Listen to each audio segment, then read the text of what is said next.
Bismillahirrahmanirrahim. Elhamdülillahi Rabbil alemin. Vessalatu vesselamu ala Resulina Muhammedin ve alihi ve sahbihi ecma'in. Rabbi şrahli sadri ve yessirli emri ve ahlul ugdeten min lisani yefkahu kavli. Çok muhterem üstadlarım, hocalarım, pek muhterem katılımcılar, hepinizi saygıyla, muhabbetle selamlıyorum. Esselamu aleyküm ve rahmetullahi ve berekatuhu. Ben muhterem hocalarımızın huzurunda tabii konuşmaktan hicap ederim ama onların bir talebesi olarak onlara niyabeten bazı şeyler hatırlatmak istiyorum. Aksa tufanı çerçevesinde Müslümanlara ne gibi görevler düşüyor? Önce Aksa tufanı bize ne gösterdi? Ondan bahsetmek istiyorum. Bize Aksa tufanı iki ana maddeyi bildirdi. Birincisi kuvvetimizi, ikincisi de zaafımızı. Bir, kuvvet. Nedir o? Bir avuç Müslüman, dünyanın süper gücü sayılan Siyonizm, bugün hiçbir devlet kendi başına bir süper güç değildir aslında. Dünyada bir süper güç var, devletleri de esir etmiş Siyonizm'dir. Bu Siyonizmin tüm dünyayı esir ettiğini zaten dünya halkları itiraf ettiler. Hatta bizimle ilgisi olmayan gayrimüslim tebaadan da birçok aklı başında insan şu itirafta bulundular. Dediler ki, meğersem bütün dünya esirmiş, sadece Gazze özgürmüş dediler. Bir, Gazze, bu direniş, Aksa tufanı, Kassam mücahitleri, Rabbim kendilerini muhafaza eylesin, en kısa zamanda da kendilerine zafer nasip eylesin, bize imanın gücünü bir kez daha bu asırda ispatladı. Müslüman nasıl? Müslüman savaşçı, Rabbine bağlı az bir grubun çok bir güçlü gruplara karşı nasıl zafer kazandığını bize bir kez daha gösterdi. Bu asırda elhamdülillah. Bundan dolayı aslında bir nimet olmuştur. Rabbimize hamdolsun. Zaafımız nedir? Zaafımızı da gösterdi. Müslüman dünyası yaklaşık 60 devlet, 30 milyon kilometre kare toprak, 2 milyar nüfus. Bu rakamlar aslında dünyanın süper gücü. Ama bu süper güç, bu kadar güçlüyüz, kalabalığız, Gazze'ye İsrail kontrolü harici bir şişe su sokamadı bu İslam dünyası. Bugün işte Refah sınır kapısı içeri giren yardımları teftiş eden İsrail askerlerinin kontrolünden sonra geçiriliyor. Ne geçebiliyorsa. Bu da zaafımız. Dolayısıyla biz ümmeti Muhammed olarak bu zaaflarımızı, bu kuvvet yönlerimizi görüp buna göre çaba göstermemiz lazımdır. Şimdi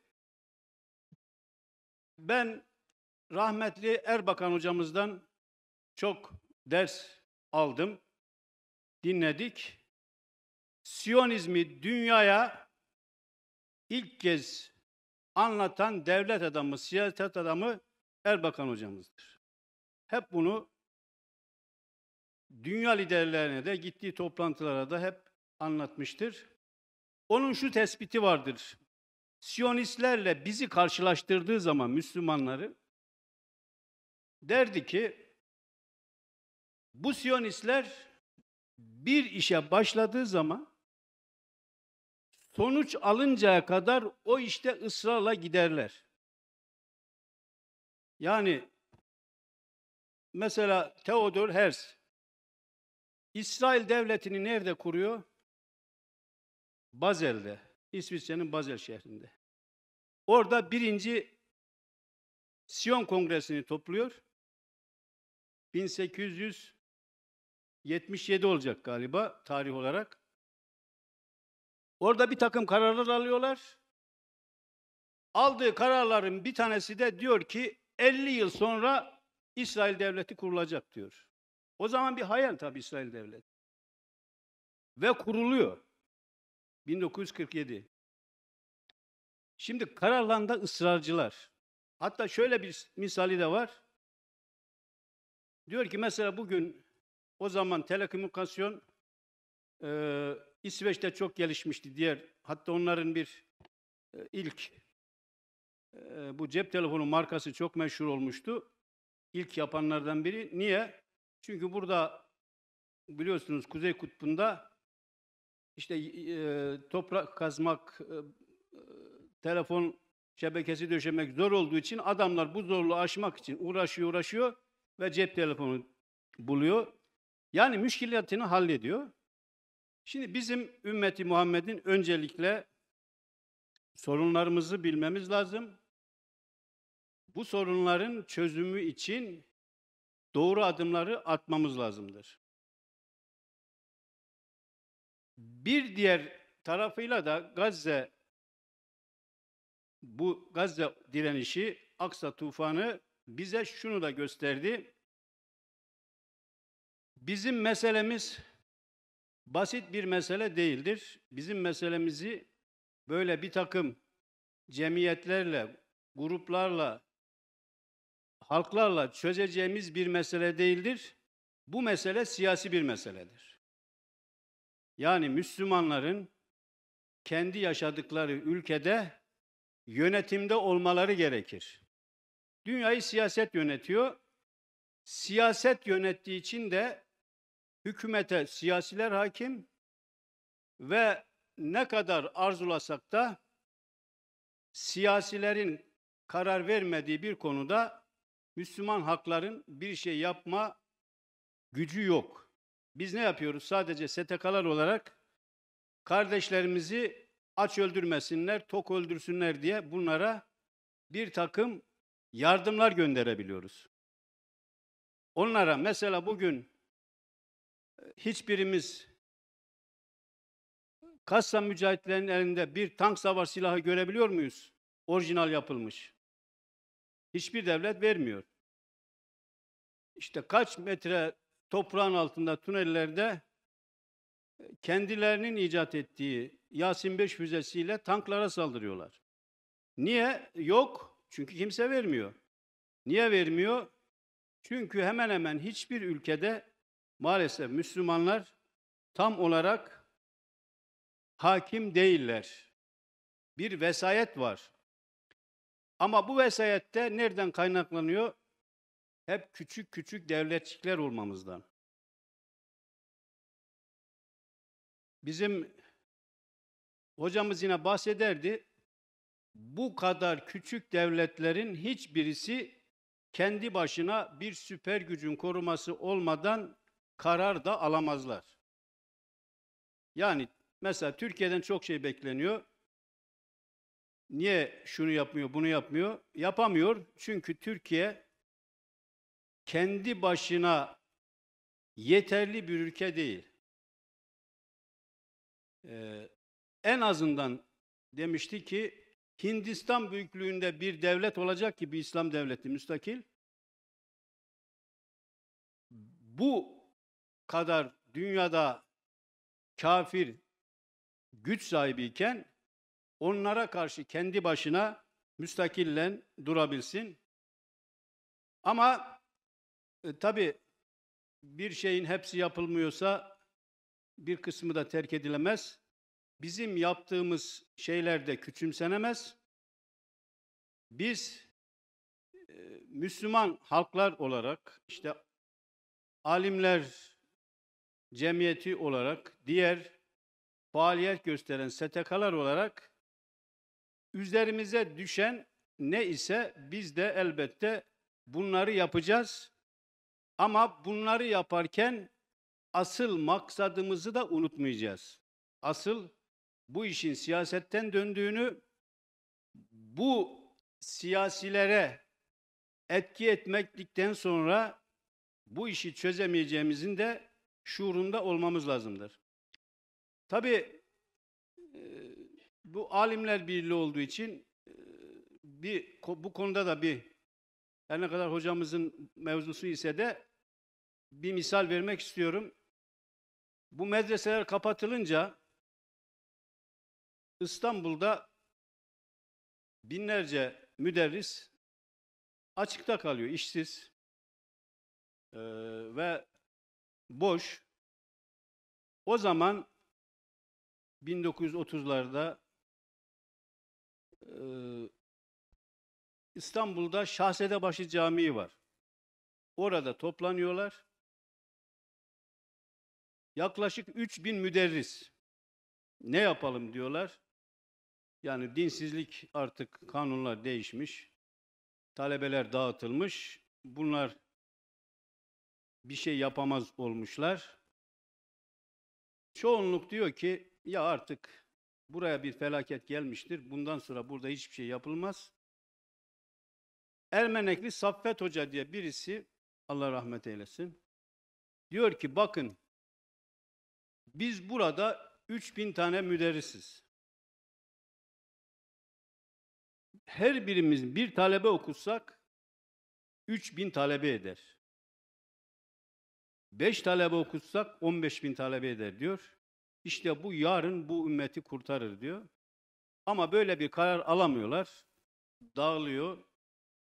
Bu Ermenekli Saffet Hoca gidiyor, Üçbaş Medresesi'ne yerleşiyor. Kendisi bekar bir alim. Orada talebe okutmaya başlıyor. Benim rahmetli amcam var, onun talebesiydi. İşte hepinizin yakından tanıdığı Emin Saraç Hoca Efendi ilk olarak orada kalıyor, orada okuyor. Ve buradan medrese geleneği İstanbul'da yaşamaya devam ediyor. Dolayısıyla elbette her bir faaliyetin mutlaka bir karşılığı var. Allah katında da, insanlar katında da bir değeri var. Mutlaka bu çalışmaların bir başarısı, ümmete bir katkısı vardır. Bizim Müslüman halklar olarak yaşadığımız ülkede gerek Gazze dolayısıyla gerekse kendi halkımıza yönelik olarak yapacağımız en büyük aslında iş, yaşadığımız ülkelerin İslamlaşmasını sağlamaktır. Eğer yaşadığımız ülkeler İslamlaşırsa özgürleşir. Özgürleşirse birleşir. Birleşirse işte Yahudinin karşısında, Siyonizmin karşısında büyük bir güç olarak durur. Değilse işte küçük küçük devletçikler, bugün dediğimiz gibi 60 tane devlet var. Ama sadece Gazze sorunumuzda yok. Her tarafta da yani kan akıyor. Mesela Doğu Türkistan diye bir meselemiz de var. Bu toplantıda buranın da adını geçirmezsek haksızlık etmiş oluruz. Şu ana kadar Kızılçin burada 30 milyon Müslümanı katletmiştir.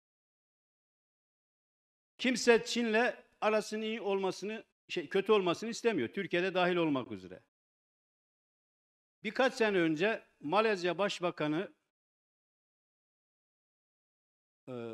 Mahathir Muhammed isimli başbakana soruyor gazeteci. Siz bu Çin'e yakınsınız. Niye Müslümanlara sesiniz çıkmıyor zulme, Müslümanlara yapılan zulme? Diyor ki Çin çok güçlü, itiraf edelim ki Çin'e karşı söz söyleme gücümüz yok. İslam dünyası onun için bir şey söylemiyor. Demek ki ümmet olarak bir kere aziz kardeşlerim, değerli hocalarım, muhterem seydalarım, güçlenmemiz lazımdır. Bu güç her yönüyle Cenab-ı Hakk'ın buyurduğu gibi وَاَعِدُّ لَهُمْ مَسْتَدَعْتُمْ min kuvve. Kuvvet hazırlayın. İşte bir delikanlı çıktı bizden, sihalar yaptı. Bu bir ümmetin güçlenmesidir. Bir başkası başka şey yapacak, güçlenecek ve her yönüyle ümmet bağımsız olacak. Ondan sonra da akan kan duracaktır. Esbaba tevessül edecek ümmet. Biz şimdi hep mucizeler bekliyoruz. Yine rahmetli Erbakan hocamızın bir sözü var. Bu millet diyor, İsrail yok etmesi için ebabil kuşlarını bekliyor. Ebabil kuşları gelirse İsraillileri değil sizi taşlar. Çünkü görevinizi yapmıyorsunuz. Kuvvet. Yani Peygamber Aleyhisselam Mekke-i Mükerreme'den Medine-i Münevvere hicret ederken ne yapıyor? Bütün esbaba tevessül ediyor. Yani onları burada sayma imkanımız yok. Birçok tedbir alıyor. Mesela en dikkat çekici de güneye doğru Medine istikametine yürümüyor. İlk çıkışında kuzeye Yemen'e doğru yürüyor ve orada bir mağarada 3 gün saklanıyor. Sonra yola kılavuzla çıkıyor vesaire. Esbaba tevessül ediyor. Şimdi biz yine ümmet olarak, ümmet-i Muhammed olarak esbaba tevessül etmiyoruz çoğunluk olarak. Dolayısıyla tesadüfen bazı başarılar yakalasak da bu başarılarımız sürekli olmuyor. Hatta bizim bugün ilmi geleneğin sürdürüldüğü medreselerimiz bile bir şeyh efendi vefat ettiği zaman diğerine intikal ederken sorunlar yaşanıyor. Halbuki bakın, dünyaya yön veren bu Siyonistlerin İngiltere'de yaşayan Rothschild ailesi, ki bunlar biliyorsunuz Sultan Abdülhamit'e de Osmanlı Devleti'nin borçlarının tamamını ödemeyi tekeffül eden aile, Rothschild ailesi. Adamlar 300 yıldır bu aile yaşıyor, birbirlerine miras, o kadar da maddi bir şey, çok büyük, dünyayı devasa servet intikal ediyor ve sorun çıkmıyor. Bizim dediğimiz gibi bir ilmi geleneğin, bir şeyh efendinin diğerine intikalinde sorun çıkıyor. Cenab-ı Hak bizlere bu ümmete layık, bu ümmetin liderliğini yapacak yeni Selahaddinleri, yeni Fatihleri, yeni Yavuzları en kısa zamanda göndersin inşallah. Bu 1. yılını dolduran Aksa tufanında mücadele eden kardeşlerimize en yakın zafer nasip etsin inşallah. Gazze halkına da direnme gücü, sabır ihsan eylesin. Ve ahiru davana enilhamdülillahi rabbil alemin.